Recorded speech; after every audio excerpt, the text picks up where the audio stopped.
नमस्कार बच्चों, आज इस वीडियो में क्लास 9th मैथ अध्याय 9 वृत्त के प्रमेय 9.7 को सॉल्व करेंगे। इसके पहले का प्रमेय और 9.2 प्रश्नावली के क्वेश्चन हो चुका है। नहीं देखे तो प्लेलिस्ट में डाल दिए हैं, वहां जाकर वीडियो को देख लें। चलिए देखिए प्रमेय 9.7 क्या कह रहा है। एक चाप द्वारा केंद्र पर आंतरिक कोण वृत्त के शेष भाग के किसी बिंदु पर आंतरिक कोण का दोगुना होता है। देखिए प्रमेय सॉल्व करने से पहले ठीक ना कुछ बेसिक चीज़ बताएंगे। देखिए इसको इस तरह से देखिए, ये वृत्त है ठीक ना। तो वृत्त में देखिए अगर दो बिंदु हम ले लें यहाँ पे, एक यहाँ मान लेते हैं, एक ये ठीक ना, एक इसको कर लेते हैं P और ये हो गया Q। तो देखिए जो यहाँ से यहाँ तक होता है ये चीज़ ठीक है, ये क्या होता है, इसको बोलते हैं लघु चाप। इसको क्या बोलेंगे, लघु चाप ठीक ना। इस तरह से ये लघु चाप होगा। लेकिन देखिए इसको डिनोट करने के लिए इसके बीच में भी एक होना चाहिए। मान लेते हैं ए ले लेते हैं बिंदु, क्योंकि देखिए अगर पी क्यू, अगर हम कहते हैं पी क्यू चाप है ये, तो पी क्यू लघु चाप, तो इधर देखिए ध्यान से, तो इसमें देखिए पी क्यू चाप कहेंगे तो इधर से भी हो सकता है पी क्यू, इधर से भी हो सकता है ठीक ना। तो इधर से देखिए अगर चलेंगे, देखिए पी ए क्यू, तो चाप देखिए इस तरह से हम चाप को डिनोट करते हैं पी ए क्यू करेंगे और ऐसे लगाएंगे तो यानी पी ए क्यू ये है लघु चाप ठीक है।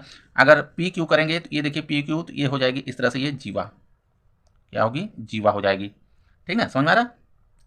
अब यहाँ से कह रहा है इसके द्वारा देखिए केंद्र पर आंतरिक कोण, जो ये है लघु चाप, देखिए यहाँ से यहाँ तक ये लघु चाप है, इसके द्वारा केंद्र पर आंतरिक कोण, अगर इसको मिला दें, देखिए इसको मिला दें ये, तो देखिए केंद्र पर इसके द्वारा आंतरिक कोण ये होगा होगा ठीक ना। अब इसमें देखिए कह रहा है एक चाप द्वारा केंद्र पर आंतरिक कोण, एक चाप द्वारा, देखिए ये चाप हो गया, इसके द्वारा केंद्र पर आंतरिक कोण ये ठीक ना। आंतरिक कोण शेष भाग के, यानी शेष भाग कहने का मतलब इसमें किसी भी कहीं भी शेष भाग पे ठीक ना, शेष भाग के किसी बिंदु पर आंतरिक कोण का दो गुना होता है। यानी कहीं भी अगर हम इसमें बनाइए, इसके क्या होगा, ये दो गुना होगा केंद्र पे आंतरिक कोण। आई बात समझ में। इस तरह से देखिए, तो यहाँ से ये हो गया का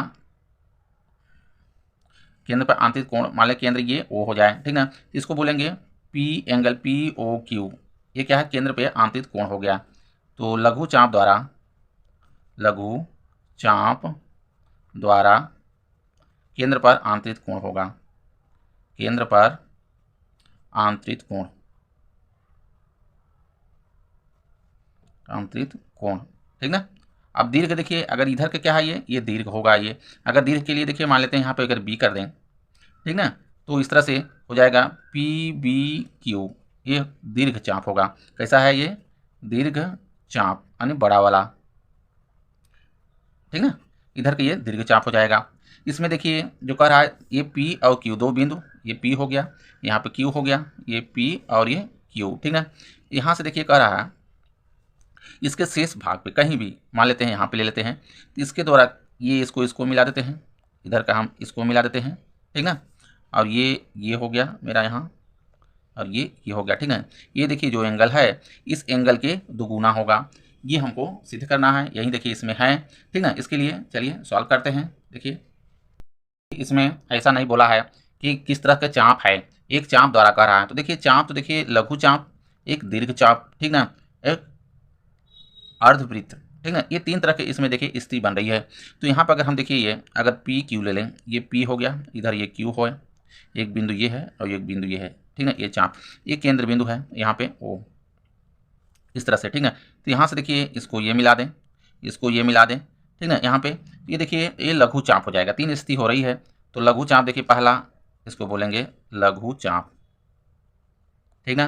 दूसरा देखिए अगर इसको हम एक बिंदु यहाँ ले लें P और ये Q यहाँ पे कर लें, ये ठीक इसके इस तरह से आधे पे अर्ध है ठीक ना, तो ये अर्धवृत्त हो जाएगा, अर्धवृत्त के चाप ठीक है। तो यहाँ पे इस स्थिति बन रही है। एक देखिए तीसरा में मेरा अगर पी क्यू हम ले लें, एक मान लेते हैं पी हम यहाँ पे कर लें और क्यू ए कर लें ठीक ना। अब ये देखिए दीर्घ चाप, यहाँ से ये दीर्घ चाप ठीक ना, स्थिति बन रही है। तो देखिए हम लघु चाप के द्वारा इसको प्रूफ करते हैं। देखिए ये लघु चाप ठीक ना, ये लघु चाप है। तो ये इसके क्या कर रहा है कि वृत्त के शेष भाग जो ये है, इसके शेष भाग पे कहीं भी बिंदु हम अगर ले लें, मान लेते हैं यहाँ पे हम ले लेते हैं ये ले लेते हैं ठीक ना, तो इसको हम इसको मिला दें ये, और इधर से इसको मिला दें ठीक ना। यहाँ से देखिए तो ये जो एंगल यहाँ पे जो एंगल बन रहा है ठीक ना, इस एंगल के क्या होगा, ये दो गुना है, हमको सिद्ध करना है। तो यहाँ पे देखिए दिया है, दिया है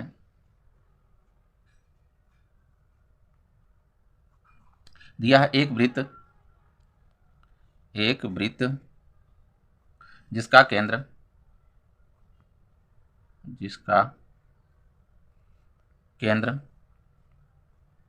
केंद्र O है,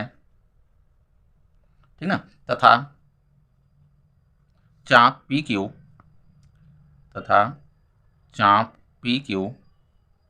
केंद्र O पर एंगल POQ तथा वृत्त के शेष भाग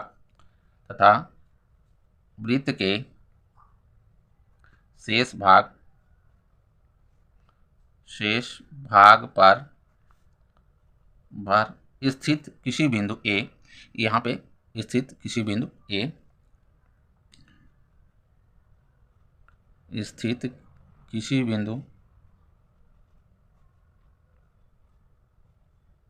किसी बिंदु A पर एंगल PAQ, ठीक ना, एंगल PAQ आंतरित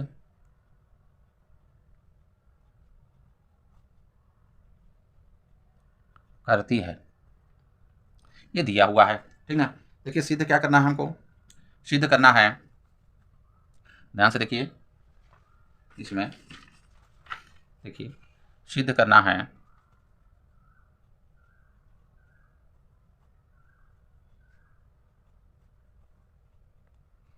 देखिए सिद्ध क्या करना है कि एंगल POQ जो है ये क्या है, दुगुना है इससे, ठीक ना। तो बराबर जब करेंगे तो क्या हो जाएगा, देखिए यहाँ पे एंगल POQ बराबर, ठीक ना। देखिए ये दुगुना है तो इसको हम दूना कर देंगे तो दोनों क्या हो जाएंगे, बराबर हो जाएंगे। तो एंगल PAQ इसको दोगुना कर देंगे तो, ठीक ना। तो ये क्या, यही हमको देखिए सिद्ध करना है, समझ में आ रहा है, ये सिद्ध करना है।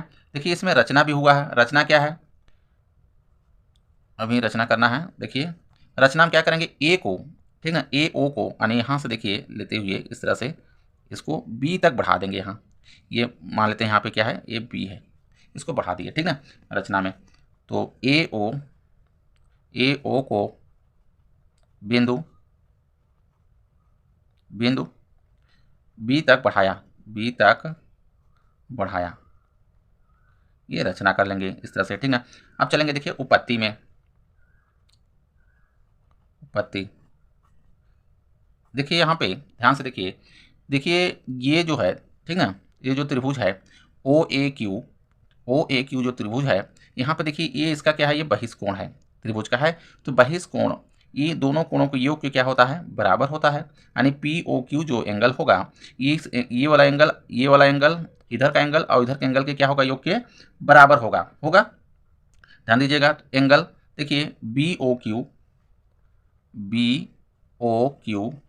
किसके बराबर होगा, ये दोनों कोणों के योग के बराबर होगा, इसके और इसके योग के क्या होगा, ये बराबर होगा। तो यहाँ से देखिए हो जाएगा ये एंगल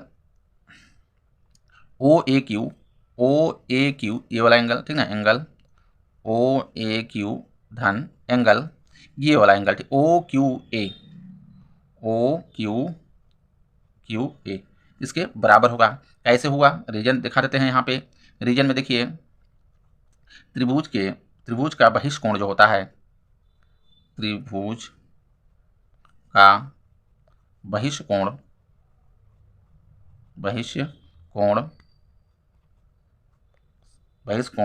सम्मुख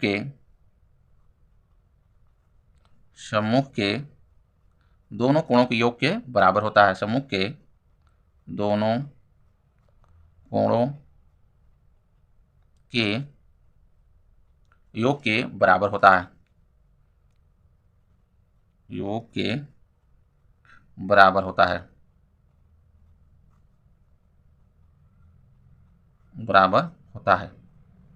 ठीक ना। इस तरह से देखिए, तो ये क्या हो गया, ये यहाँ पे ये, ठीक ना, ये वाला एंगल ये दोनों एंगल के क्या है, योग के बराबर होता है। अब देखिए त्रिभुज OAQ में चलेंगे, OAQ में यहाँ से ध्यान से देखते चलिए, देखिए चलेंगे OAQ त्रिभुज इसमें, ठीक ना। इसमें देखिए त्रिभुज OAQ में ध्यान से समझिएगा बच्चों। देखिए यहाँ पे इस तरह से फिगर में देखिए, देखिए यहाँ ओ ए जो है, ओ ए बराबर ओ क्यू है ये, ठीक है। तो यहाँ पे देखिए ओ ए बराबर ओ क्यू, ये वृत्त की क्या है, त्रिज्या है, ठीक है। वृत्त की त्रिज्या, वृत्त की त्रिज्या, ठीक है। इसको हम समीकरण पहला बना लेंगे, जो यहाँ पे बनाए हैं ये समीकरण पहला कर लेते हैं, ठीक है। अब देखिए यहाँ पे ध्यान से, जब देखिए ओ ए बराबर ओ क्यू है, तो त्रिभुज में क्या होता है, दो भुजाएं जब बराबर हैं तो उसके सामने के दोनों कोण क्या होते हैं, बराबर होते हैं। यानी ये वाला कोण और ये कोण क्या होगा, दोनों बराबर होंगे होंगे ठीक ना। तो एंगल देखिए ओ क्यू ए, यानी ये वाला ओ क्यू ए बराबर ओ ए क्यू, यानी दोनों क्या होंगे, बराबर होंगे। ओ ए क्यू, ये दोनों बराबर हो जाएंगे। यहाँ पे देखिए कैसे बराबर है, क्योंकि त्रिभुज में बराबर भुजाओं के सामने का कोण बराबर होता है। त्रिभुज में बराबर भुजाओं के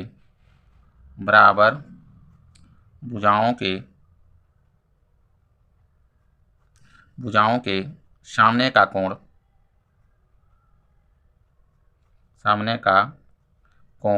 बराबर होता है,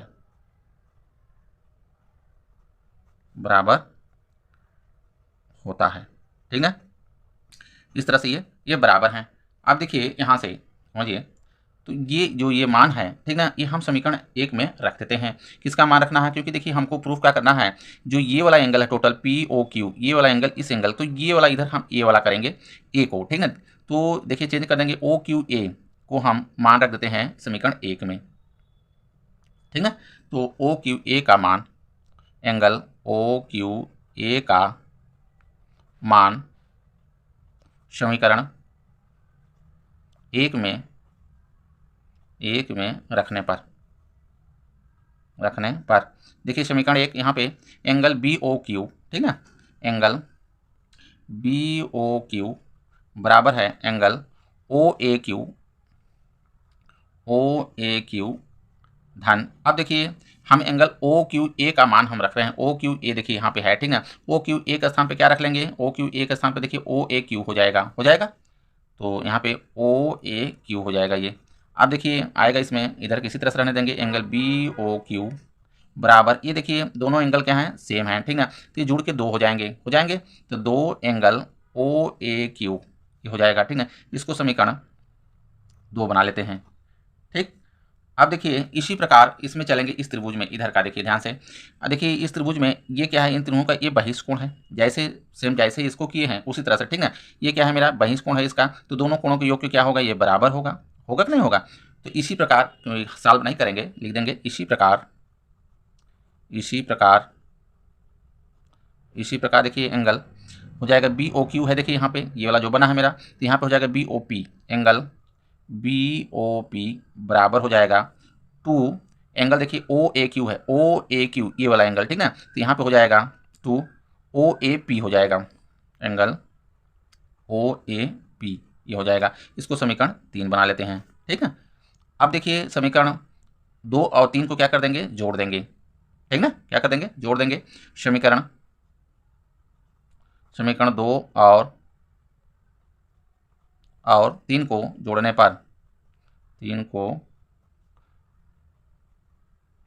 पर देखिए जोड़ देंगे तो लेफ्ट साइड से जुड़ता है, राइट साइड से, इधर का ये जोड़ दीजिए, तो देखिए हो जाएगा एंगल बी ओ क्यू, ठीक ना, धन एंगल बी ओ पी बराबर एंगल, यहाँ पे देखिए हो जाएगा दो एंगल इधर का, ठीक है, ये ओ ए क्यू धन 2 एंगल ओ ए पी ये होगा।